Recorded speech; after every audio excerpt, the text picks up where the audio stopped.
இப்போ நான் இந்த வீடியோவில் எதை சொன்னாலும் நீங்கள் அப்படியே ஏற்றுக்க போகிறீங்களா, நம்ப போகிறீங்களா? கிடையாதுல்ல. என்ன பண்ணுவீங்க? எவன் எதை சொன்னாலும் அதை கேட்டுட்டு அனலைஸ் பண்ணி, இல்லை இது சரி, இது தப்பு, இல்லை இவன் ஒரு ஃப்ராடு, இவன் ஏதோ உள்நோக்கத்தோடு பேசுகிறான், அதெல்லாம் நமக்கு தெரியுதுல்ல. அதே மாதிரிங்க, உங்களோட சின்ன வயசில் நீங்கள் பிறந்த உடனே உங்களை சுற்றி இருக்கக்கூடிய உங்களோட ஃப்ரெண்ட்ஸ், ரிலேட்டிவ்ஸ், அப்பா அம்மா, சமுதாயம் உங்களுக்கு நிறைய விஷயத்த சொல்லி கொடுத்துருக்கு. நம்ம குழந்தையா இருந்தனால சுற்றி இருக்கிறவங்க எல்லாரும் யாரு? நம்மளோட சொந்தக்காரங்க, நம்மளோட வெல்விஷர். அவங்க சொன்னதெல்லாம் உண்மை, அது உண்மையாக தான் இருக்கும் அப்படின்னு நம்பிக்கையோட எல்லாத்தையும் உள்வாங்கி ஏற்றுக்கிட்டோம். அதுதான் நம்மளுடைய இன்றைய பிலீஃப் சிஸ்டமாக இருக்குது. இதில் என்ன பிரச்சனைனா, அந்த மாதிரி சின்ன வயசுலேயே உங்களை சுற்றி இருக்கிற சமுதாயமும் வெல்விஷர்ஸும் உங்களுக்கு சொல்லிக் கொடுத்த எல்லாமே உண்மையாகவும் உங்களுக்கு பிரயோஜனமான விஷயமாகவும் இருக்கணும்னு அவசியம் கிடையாது. ஒரு உதாரணத்துக்கு, இருட்டுக்குள்ளே போகாத, அங்கே பேய் இருக்குன்னு சொல்லியிருப்பாங்க. அது இன்னைக்கு வரைக்கும் உள்ள உங்களுக்குள்ள இருந்துச்சுன்னா நீங்கள் பயத்தோடயே தானே வாழ்வீங்க. அந்த மாதிரி 1,00,000 விஷயம் உங்களுக்குள்ள தப்பான விஷயமும் பதிஞ்சிருக்கும். நம்மளோட வேலை என்ன தெரியுமா? நீங்கள் ஒரு அடல்ட் ஆனதுக்கப்புறம் எவன் எதை சொன்னாலும் அதை அனலைஸ் பண்ணி பார்த்து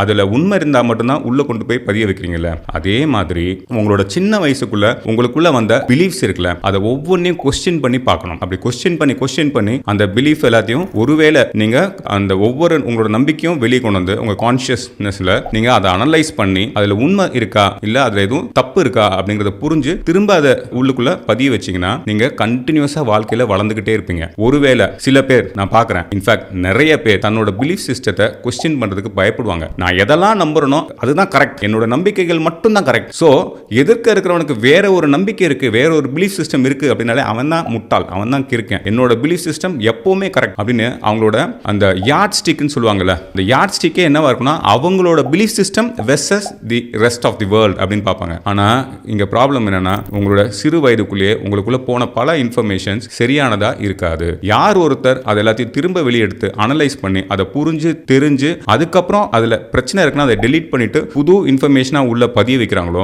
அவங்க தான் வாழ்க்கையில் கண்டினியூஸாக வளர்ந்துக்கிட்டே இருக்கக்கூடியவங்களா இருப்பாங்க. அது மட்டும் இல்லை, இந்த பூமியில் ஒரு மனுஷனாக வாழ்றதுக்கு இந்த பூமியை பற்றியும் நல்லா புரிஞ்சுக்கிட்டு தன்னை பற்றியும் நல்லா புரிஞ்சுக்கிட்டு ஒரு சந்தோஷமான மனிதனாக இங்கே இருக்கிறதுக்கும் அவங்களோட வாழ்க்கை தான் சந்தோஷமான வாழ்க்கையாக அமையும். நன்றி.